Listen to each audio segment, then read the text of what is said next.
Goldilocks and the Three Bears. Retold by Susanna Davidson. Illustrated by Mike Gordon. Once upon a time, there was a little girl called Goldilocks. She had lovely golden hair and looked as good as gold. But Goldilocks wasn't good. Goldilocks, she was naughty. She liked to do something naughty every day. "If you don't stop being naughty," said her mother, "your hair will turn blue." "I don't believe you," said Goldilocks, and put salt in the sugar pot. "If you carry on like this," said her father, "you'll grow warts on your nose." "I don't believe you," said Goldilocks, and gave her little brother a haircut. "Now," thought Goldilocks, "what shall I do next?" Then she remembered the woods. Her mother always said, "Don't go into the woods. They're full of bears. The woods are too dangerous." That made Goldilocks want to go there even more. Goldilocks waited until no one was watching and crept out through the back door.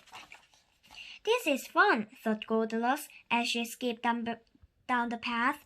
"There aren't any bears here at all."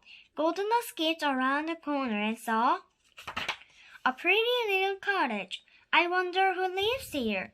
Goldilocks knocked on the door. There was no answer, but there was a delicious smell coming from inside. Said greedy Goldilocks, walking in. She followed the smell and saw 3 bowls of porridge on the table. "I'm so hungry. I'm sure no one would notice if I had a tiny taste."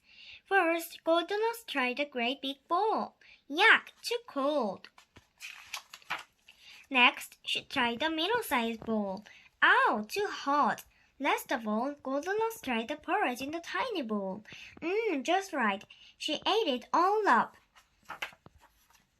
Feeling full, Goldilocks looked for somewhere to sit. First, she tried the great big chair. "Too hard," said Goldilocks. Next, she tried the middle-sized chair. "Too soft." Last of all, Goldilocks tried the tiny chair. "It's just right," thought Goldilocks, until the chair broke. "Oops," giggled Goldilocks. "I'll just lie down instead." Goldilocks climbed the stairs to the bedroom. Ooh, 3 beds to choose from. She tried the first bed. Too hard. She tried the second bed. Too soft.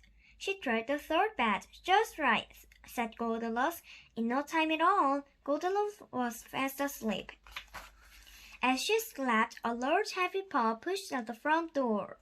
3 bears stomped into the house. There was a great big father bear, a middle-sized mother bear, and a cuddly little baby bear. Father Bear went straight to the table. He was hungry. He looked at his porridge bowl and let out a great big growl. "Who's been eating my porridge?" he said in his great gruff voice. "Who's been eating my porridge?" said Mother Bear in her middle-sized voice. "Who's been eating in my chair?" squeaked Baby Bear in his tiny voice. "They've eaten it all up." Father Bear looked around the room. "Who's been sitting in my chair?" he growled in his great gruff voice. "Who's been sitting in my chair?" asked Mother Bear in her middle-sized voice. "Who's been sitting in my chair?" squeaked Baby Bear. "They've broken it." Then the 3 bears heard loud snores from upstairs. They climbed the stairs. Who's been sleeping in my bed?" growled Father Bear in his gruff voice. "Who's been sleeping in my bed?"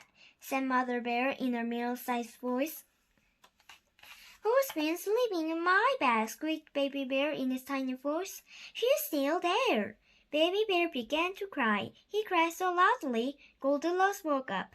She looked at the 3 bears, opened her mouth, and screamed.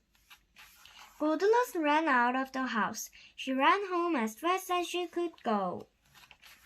"I'll never, ever be naughty again."